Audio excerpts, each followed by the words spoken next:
গত বর্ষা মৌসুমে যে দুর্ভোগ ঘটে গেল, একটা লঙ্কা কাণ্ডই সত্যিকার অর্থে হয়ে গেল। হাজার হাজার মানুষ, লাখ লাখ মানুষ হঠাৎ অসহায় হয়ে গেল। এই কারণে এই মুহুরনের যে পানির যে চাপ ছিল, আমি তো ওনাদের সাথে আছি, সেই চাপ সহ্য করতে না পেরে বাঁধ ভেঙে যায় অথবা কেউ ভেঙে দেয়, যেটাই হোক। কিন্তু ফলাফল যা হবার তাই হয়েছে। মানুষ ক্ষতিগ্রস্ত হয়েছে, গবাদি পশুর ক্ষতি হয়েছে, ক্ষেতের ফসলের ক্ষতি হয়েছে, ঘর দুয়ার ধ্বংস হয়েছে, তৈজসপত্র নষ্ট হয়েছে, বিছনা বালিশ কিছুই মানুষ সেভ করতে পারে না। এরকম একটা কঠিন পরিস্থিতিতে মানুষ তখন পড়ে গেছিল। আমরা এর পরের দিনই ফেনীতে এসেছিলাম। আমরা চেয়েছিলাম যে ঘুরে ঘুরে সব এলাকা দেখি, মানুষের কষ্টগুলা স্বচক্ষে দেখে যাই। আর যদি নিজের পক্ষে কিছু করা সম্ভব হয় তাহলে কষ্টে থাকা মানুষগুলোর পাশে দাঁড়ায়।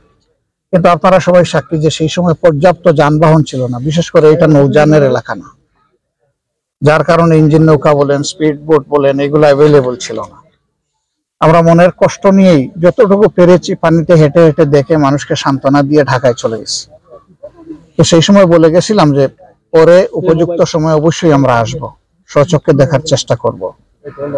কারণ স্বচক্ষে দেখলে যে অনুভূতিটা জাগে, সেটা না দেখলে হয় না। শুধু পত্রিকার পাতায় পড়ে হয় না, অথবা টেলিভিশনের পর্দায় দেখেও হয় না। নৈতিক দায়বোধের এই জায়গা থেকে আমরা মূলত এসেছিলাম। আমরা দেখলাম, হ্যাঁ, এটা দুই দেশের সীমান্তে পড়েছে এবং ভাঙ্গা অংশটা নোম্যান্স ল্যান্ড পড়েছে ভারতের অংশে। কিন্তু তাদের এই ভাঙ্গার কারণে আমার দেশ তো সাফার করছে। সেই হিসাবে তাদের সাথে এই ব্যাপারে আমাদেরকে অবশ্যই একটা সমাধানে পৌঁছতে হবে। আমরা চাই সরকার শান্তিপূর্ণ সমাধানের পথে হাঁটুক এবং এটার একটা স্থায়ী সমাধান হোক। শুধু এই বাঁধ না, পুরা নদী জুড়ে এখানে যে বেড়ি বাঁধটা আছে, সেই বাঁধটাও তো দেখে গেলাম ঝুঁকিপূর্ণ। আমাদের যে স্ল্যাব গুলা দেওয়া হয়েছে, ব্লক গুলা দেওয়া হয়েছে, পড়ে গেছে মাটিতে উপর হয়ে। তার মানে হলো যে সেখানে বৈজ্ঞানিক পদ্ধতি অনুসরণ করা হয় না। তার মানে হলো এখানে দুর্নীতি হয়েছে।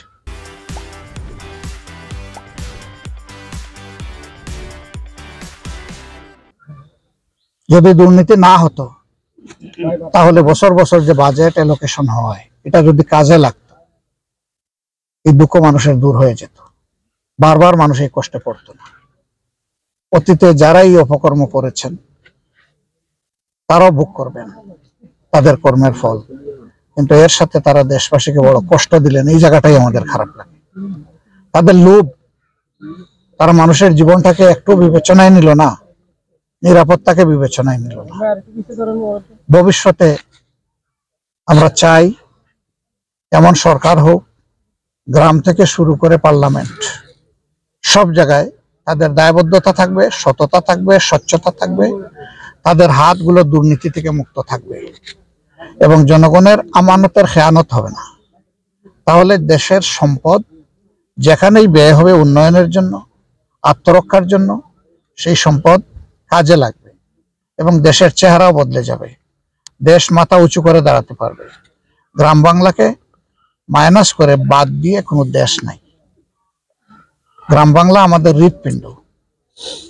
গ্রাম বাংলা থাকলেই এই দেশ বাঁচবে। এই জন্য আমরা ফেনীবাসীর এই যৌক্তিক চাহিদা এবং দাবিকে আমরা পূর্ণ সমর্থন করি এবং সরকারের কাছে আমরা দাবি জানাই যে এই ব্যাপারে আসুক, টেকসই যুক্তিসঙ্গত পদক্ষেপ গ্রহণ করুন। আমরা আপনাদের পাশে থাকবো, দেশবাসীর পাশে থাকবো। দেশকে নিয়ে কাজ করি, ভাবি, রাজনীতি করি, এটা আমাদের নৈতিক দায়িত্ব। জনগণের দুঃখ যেখানে, সাড়া দিব সেখানে, এবং আমরা সেটাই চেষ্টা করে থাকি। দোয়া করবেন আরো জন্য ভালো করে করতে পারি। যে এত বড় একটা পরিবর্তন এসেছে, যার কারণে আজকে আপনাদের সামনে আমি দাঁড়াতে পারলাম, আমার কাছে আপনারা আসতে পারলেন। শুধু আমার ব্যাপার না, এটা সারা জনগণের একই চিত্র। তো যাদের ত্যাগ এবং তিতিক্ষার বিনিময়ে আমরা এই পরিবেশটা পেলাম, তাদের প্রতি সম্মান দেখে আসুন তিনটা কাজকে আমরা অগ্রাধিকার ভিত্তিতে করি। শহীদ পরিবারের পাশে দাঁড়াই, আহত, অসুস্থ, পঙ্গু যারা, তাদের সুচিকিৎসার জন্য আমরা সর্বাত্মক চেষ্টা করি সবাই মিলে, সরকার এবং যারা সাধারণ জনগণ। আর আমরা বলেছিলাম যে সেই সময় মাত্র সপ্তাহখানেকের মুড়ে বোধ বা 12 দিনের মুড়ে এই ঘটনা ঘটে গেল।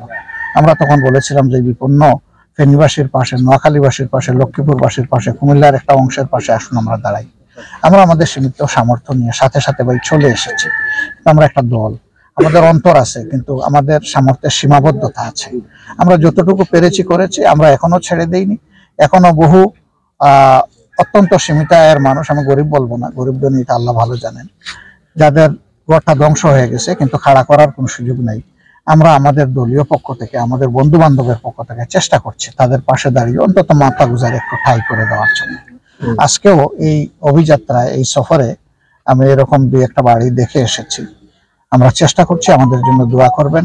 আর নির্বাচনের ব্যাপারে চিন্তার ভিন্নতা থাকতেই পারে, কিন্তু আমরা যেটা মনে করি যে এমন একটা নির্বাচন এই জাতির পাওয়া প্রয়োজন, যে নির্বাচনে আসলেই স্বাচ্ছন্দ্যের সাথে প্রত্যেকটি ভোটার তার ভোট দিতে পারবে, আর প্রত্যেকটি প্রাপ্তবয়স্ক মানুষের ভোটও নিশ্চিত হবে, সেটা দেশে এবং প্রবাসে। কারণ এই আন্দোলনে দেশ গড়ায় অবশ্যই আমাদের প্রবাসী ভাইদেরকে আমরা অস্বীকার করতে পারবো না, তাদের বিশাল অবদান রয়েছে। আমরা তাদের কাছে ঋণী, যেমনটা ঋণী এই দেশে যারা জীবন দিয়েছে এবং যারা পঙ্গু হয়েছে, লড়াই করেছে তাদের কাছে। আর গোটা জাতির কাছেই আমরা পরস্পর আমরা ঋণী। আমরা চাই যে সেই রকম একটা সুষ্ঠু নির্বাচনের জন্য একটা সুষ্ঠু পরিবেশ তৈরি হোক, এবং ন্যূনতম যে সংস্কারগুলো না হলে একটা সুস্থ পরিবেশ তৈরি হবে না। এটা না হওয়া পর্যন্ত আমাদের সকলের ধৈর্য ধরে এই সরকারকে সহযোগিতা করা উচিত। ধন্যবাদ। আরো